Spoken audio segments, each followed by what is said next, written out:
Vítajte u môjho nového videa. Top veci, ktoré by ste mali vidieť v Berlíne.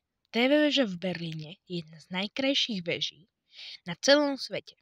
Ako vidíte, výťah je presklený zhora.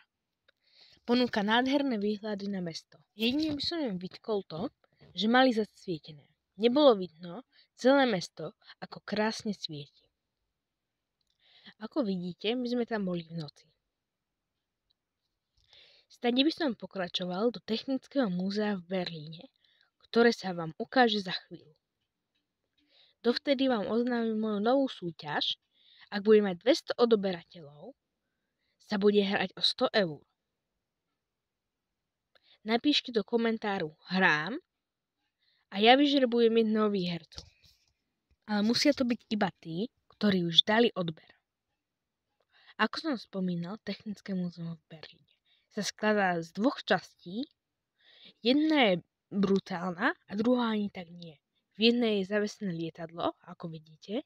Druhá je skôr taká technická, ale aj tá je veľmi zaujímavá. Toto je časť elektriky, tiež v tom jednom múzeu.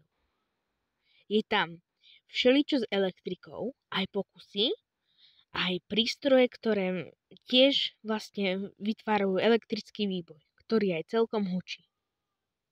Môžete stlačiť tlačidlo a vytvorí sa vám elektrický výboj, ktorý v niektorých častiach vyzerá veľmi pekne. Takto to vyzerá zo spodu a toto je jeden vlak, pod ktorý sa dá prejsť. Tu nám máte vlak, ktorý mali nemeckí pohlavári počas druhej svetovej vojny a tu nám zase máte americké lietadlo. Toto je Einmann, používaný počas druhej svetovej vojny a toto sú lietadla a rakety. Checkpoint Charlie Museum, v ktorom je ukázané, ako sa kedysi pašovali ľudia. Tropical Island je jedno z najkrajších kúpalisk, v ktorom som bol, ale aj si priplatíte. Je tam všeličo. Dá sa tam aj potápať. Fakt všetko, čo vás napadne. Máte tam krásne, ako aj pláže, umelo vytvorené a dá sa okúpať aj vonku. Dá sa tam aj prespať, ale my sme tu možnosť neuvítali. Je to blízko celkom od Berlína, čiže by som tam išiel. Stojí to za to. Je to bývalý hangár vzducholode. Toto je Berlin Story Bunker.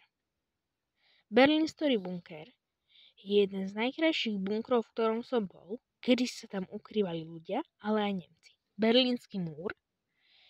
Vidíte, že už sú tam iba časti Berlínskeho múru. Toto je kade išiel Berlínsky múr a toto je skoro jedna z mála uchovaných celých častí. Checkpoint Charlie je jedna oblasť, z ktorej sa vlastne dalo precestovať z jednej časti na druhej. To bol maskot Berlína a toto je pomník zavraždeným Židom Európy.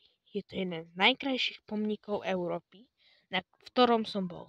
A toto je ikonická vec Berlína, Brandenburská brána. Ako vidíte, my sme tam boli počas Euro časti v roku 2024. Zoo Berlín je jedna z najkrajších zoo na celom svete.